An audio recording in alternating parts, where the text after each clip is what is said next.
Twelfth economics के हमने पूरा सैम्पल पेपर डिस्कस कर लिया है। आज हम डिस्कस करेंगे क्लास ट्वेल्थ का बिजनेस स्टडीज़ का सैम्पल पेपर। अकाउंट्स का और इकोनॉमिक्स का सैम्पल पेपर अगर आपको देखना है तो लिंक मैं डिस्क्रिप्शन में दे दूँगी, वहाँ से पूरा सॉल्यूशन आप वहाँ से देख सकते हो। और हाँ, मैं आपको एक चीज़ और बता दूँ कि आप लोग ये सैम्पल पेपर प्लीज़ एग्ज़ाम से पहले कम से कम 3-4 बार अच्छे से देख लेना, बिकॉज इसी सैम्पल पेपर से पे बहुत कुछ है, सेम पैटर्न आपको एग्ज़ाम में देखने को मिलेगा।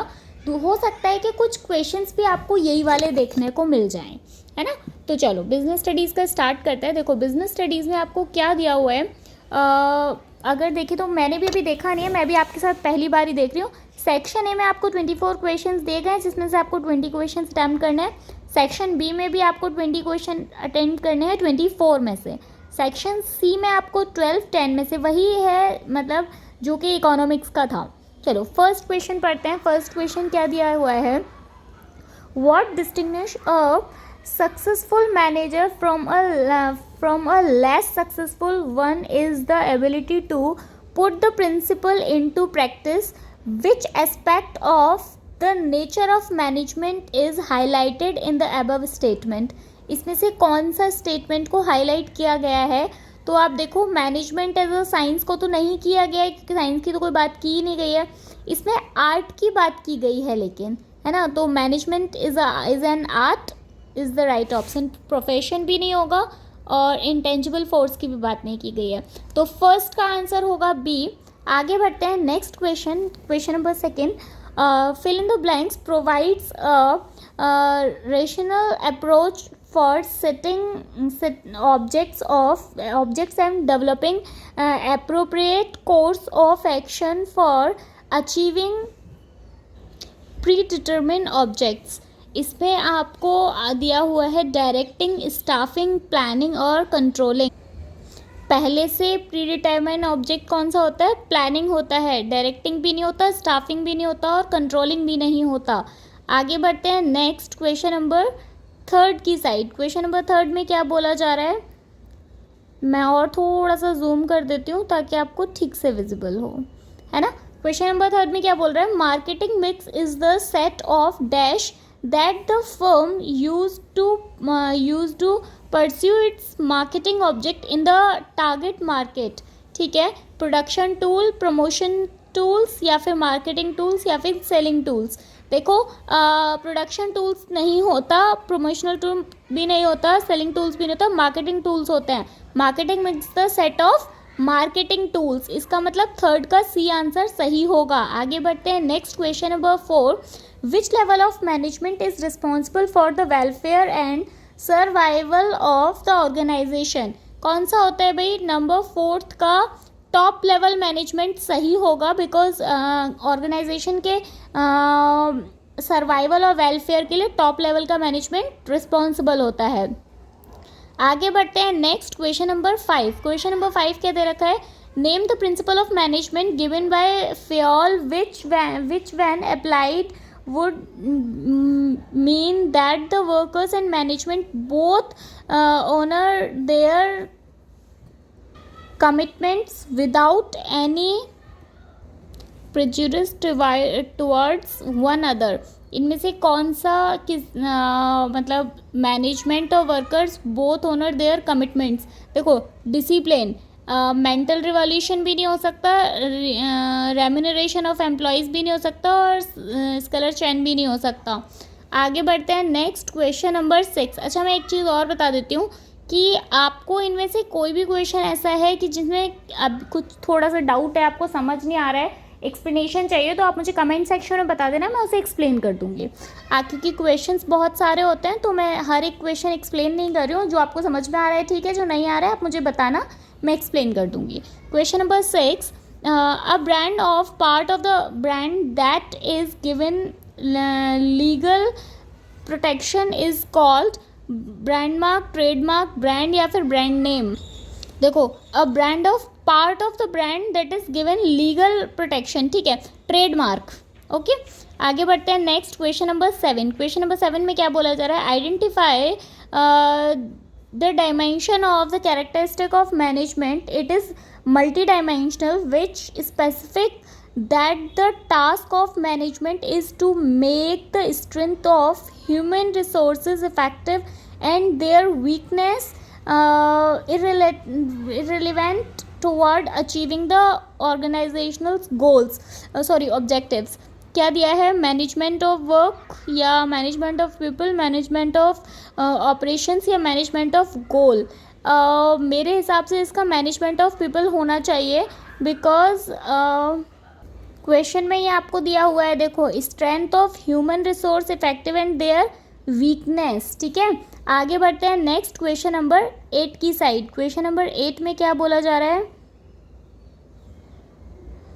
हाँ, क्वेश्चन नंबर 8 में आपको बोला जा रहा है fill in the blanks involves a variety of programmes designed और promote and protect a company's image and its individual product in the eyes of the public. ठीक है, एडवर्टाइजिंग होगा या पर्सनल सेलिंग होगा या पब्लिसिटी होगा या पब्लिक रिलेशंस होगा. देखो, एडवर्टाइजमेंट तो सभी करते हैं, बट इसमें बात क्या हो रही है? Individual product in the eyes of public. तो क्या होगा? पब्लिक रिलेशंस होना चाहिए. आगे बढ़ते हैं नेक्स्ट क्वेश्चन नंबर 9 की साइड. क्वेश्चन नंबर 9 में क्या बोला जा रहा है? Which type of organizational structure will you suggest for a firm which has diversified activities and operational requiring a high degree of specialization. देखो, diversified activities and operational requiring की बात हो रही है, तो फंक्शनल स्ट्रक्चर होगा. 9 का डी आंसर सही होगा. आगे बढ़ते हैं नेक्स्ट क्वेश्चन नंबर 10 पे. क्वेश्चन नंबर 10 क्या बोल रहे हैं? चेंज और events can not be eliminated but they can be anticipate and managerial response to them can be developed is suggested by the following importance of planning. Planning facilitates decision making, या फिर आपको बोला जा रहा है planning promotes innovation ideas, या फिर planning provide direction, या planning reduce the risk of uncertainty. D answer सही होगा, क्योंकि प्लानिंग क्या होता है? आपकी जो अनसर्टेनिटी के रिस्क होती है उसको रिड्यूस करता है, उसको कम करता है. Next, grouping similar nature job into large unit called departments is the step in the process of one of the function of management. Identify the function of management. आपको बोल रहा है प्लानिंग ऑर्गेनाइजिंग होता है. ठीक है, 11th का B answer सही होगा. आगे बढ़ते हैं next question number 12. Question number 12 में आपको क्या बोला जा रहा है? This statement planning is primary function. क्या है? प्लानिंग प्रेजेंट द फंक्शंस, या फिर planning require logical and systematic thinking, या फिर plan is framed, it is implemented and follow by another plan and so on, या फिर planning is required at all level of management as well as in all departments of the organization. क्या पूछा जा रहा है? मैं question एक बार फिर से पढ़ लेती हूँ. The statement of planning is primary function. Okay, इसमें से कौन सा आपको सजेस्ट कर रहा है कि जो प्लानिंग है वो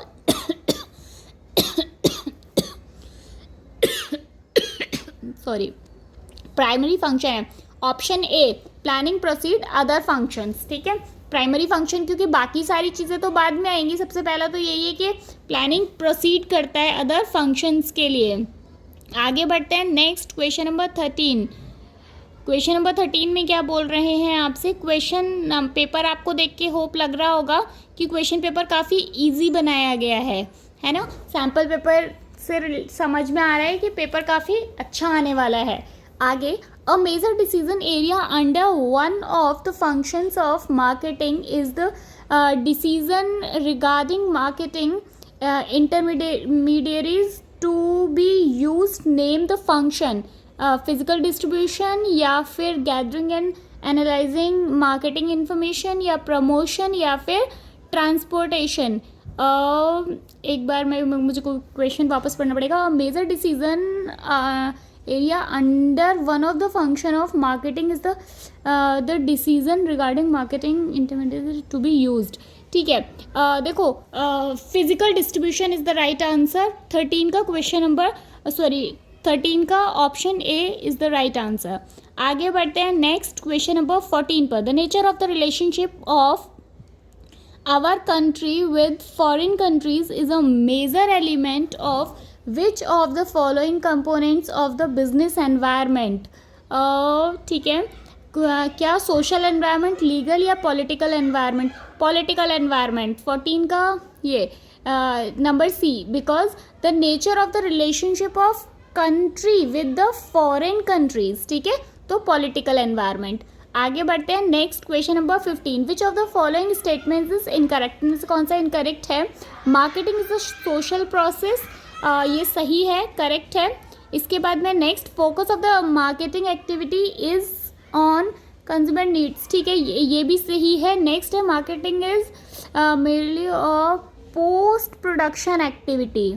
नहीं, मार्केटिंग पोस्ट प्रोडक्शन एक्टिविटी नहीं होता, तो ये इनकरेक्ट है. 15 का सी आंसर सही होगा, क्योंकि मार्केटिंग तो पोस्ट प्रोडक्शन नहीं होता, प्री प्रोडक्शन होता है, आप ऐसे बोल सकते हैं. ठीक है, आगे बढ़ते हैं next question number 16. Question number 16 में क्या बोल रहे हैं? प्लानिंग इज, आप देख रहे हैं प्लानिंग के बहुत सारे क्वेश्चंस आए हैं इस बार पेपर में. इसका मतलब आपको एग्जाम में प्लानिंग चैप्टर अच्छे से करके जाना है. क्या बोला जा रहा है? Planning is closely connected with dash and dash, responsibility और अकाउंटेबिलिटी, या फिर डेलीगेशन और डिसेंट्रलाइजेशन. नहीं, प्लानिंग नहीं. फर्स्ट वाला भी सही नहीं है, सेकंड भी सही नहीं है. स्टेबिलिटी एंड सिक्योरिटी, ये भी ठीक नहीं है. वैसे फर्स्ट वाला भी हो सकता है, एक सेकेंड रुको. Fourth option, creativity and innovation. D is the right answer. अगर डी सही नहीं होता तो ए भी वैसे सही था, बट अगर बिल्कुल सही पूछा जाएगा तो डी वाला है, क्रिएटिविटी और इनोवेशन. 16 का डी आंसर सही है. आगे बढ़ते हैं नेक्स्ट क्वेश्चन नंबर 17. क्या बोल रहे हैं? Dash is an important function of marketing which is important not only for protection of the product but also served as a promotional tool. ठीक है,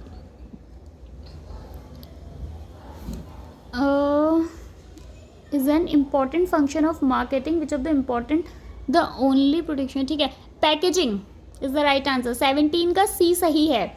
आगे बढ़ते हैं नेक्स्ट क्वेश्चन नंबर 18 पर. Question number 18. बच्चों वीडियो को सेव करके रख लेना और एग्ज़ाम से पहले कम से कम 3 से 4 बार सैम्पल पेपर्स को ज़रूर देख लेना. ठीक है, हो सकता है एज इट इज़ क्वेश्चंस आपको एग्ज़ाम पेपर में देखने को मिल जाएं. आगे पढ़ते हैं question number 18. As part of regulation to be followed by advertising, the advertisement for a new brand of baby food for infant provides important information for potential buyers that is not recommended for infants under the age of 4 months. ठीक है, which dimension of the business environment highlighted in the above paragraph. आप देखो इस पूरे paragraph में, अभी मैंने एक बार पढ़ लेते हैं, चलो ठीक है. देखो सोशल एनवायरनमेंट से ज़्यादा है इसमें लीगल एनवायरनमेंट. सोशल एनवायरनमेंट तो बिल्कुल ही नहीं है, तो ए ऑप्शन तो बाहर हो गया. पॉलिटिकल एनवायरनमेंट का तो कोई मतलब ही नहीं, इकोनॉमिक एनवायरनमेंट भी नहीं, लीगल एनवायरनमेंट की बात हो रही है इसमें. ठीक है, आगे बढ़ते हैं क्वेश्चन नंबर 19. इस टाइप की केस स्टडीज़ भी आपको बहुत सारी देखने को मिलेंगी. मैंने पहले भी बोला था आपसे और अभी वापस बता रही हूँ, इस टाइप की केस स्टडीज़ बहुत सारी सॉल्व कर लेना. मैंने 1-2 वीडियोस भी डाले हुए हैं स्पेशली केस स्टडी के, तो प्लेलिस्ट में जाना, केस स्टडी का वीडियो देख लेना. ठीक है, नंबर 19 पे आते हैं. The principle of management given by Fayol which aims at preventing overlapping the activities is क्या है? डिवीज़न ऑफ वर्क या फिर unity of command, unity of direction. Unity of direction principal of management Fayol का है, जिसमें कि हम overlapping को बता सकते हैं. वो किस में था? डायरेक्शन में. आगे बढ़ते हैं next. Question number 20. Fill in the blanks. Ensure that the subordinate perform task of behalf of the manager, thereby reducing his workload and providing him with more time to concentrate on important matter. Decentralization या delegation of authority. ठीक है, 20 का question option number B सही है. आगे बढ़ते हैं. Question number 21. Question number 21 में क्या बोला जा रहा है? Fill in the blanks is a process of classification of product into different group of the basis of some important characteristics such as quality, size, मतलब एंड एटसेट्रा. क्या क्या दिया है? स्टैंडर्डाइजेशन और ग्रेडिंग. ग्रेडिंग इज़ द सही answer है, because बाकी सारे तो कहीं बैठते ही नहीं हैं. ठीक है, आगे बढ़ते हैं क्वेश्चन नंबर 22 की साइड. क्वेश्चन नंबर 22 में वापस आपको बोल रही हूँ, आपको जिस भी क्वेश्चन में डाउट है आप मुझे क्वेश्चन नंबर भेज देना, मैं आपको डिटेल में समझा दूंगी. ठीक है, आगे बढ़ते हैं. क्वेश्चन नंबर, आप एक से ज़्यादा क्वेश्चंस भी पूछ सकते हैं. ठीक है, जो जो आपको नहीं समझ में आ रहा है आप मुझे केवल क्वेश्चन नंबर भेज दीजिए और हम डिस्कस कर लेंगे. क्वेश्चन नंबर 22 में क्या बोला जा रहा है?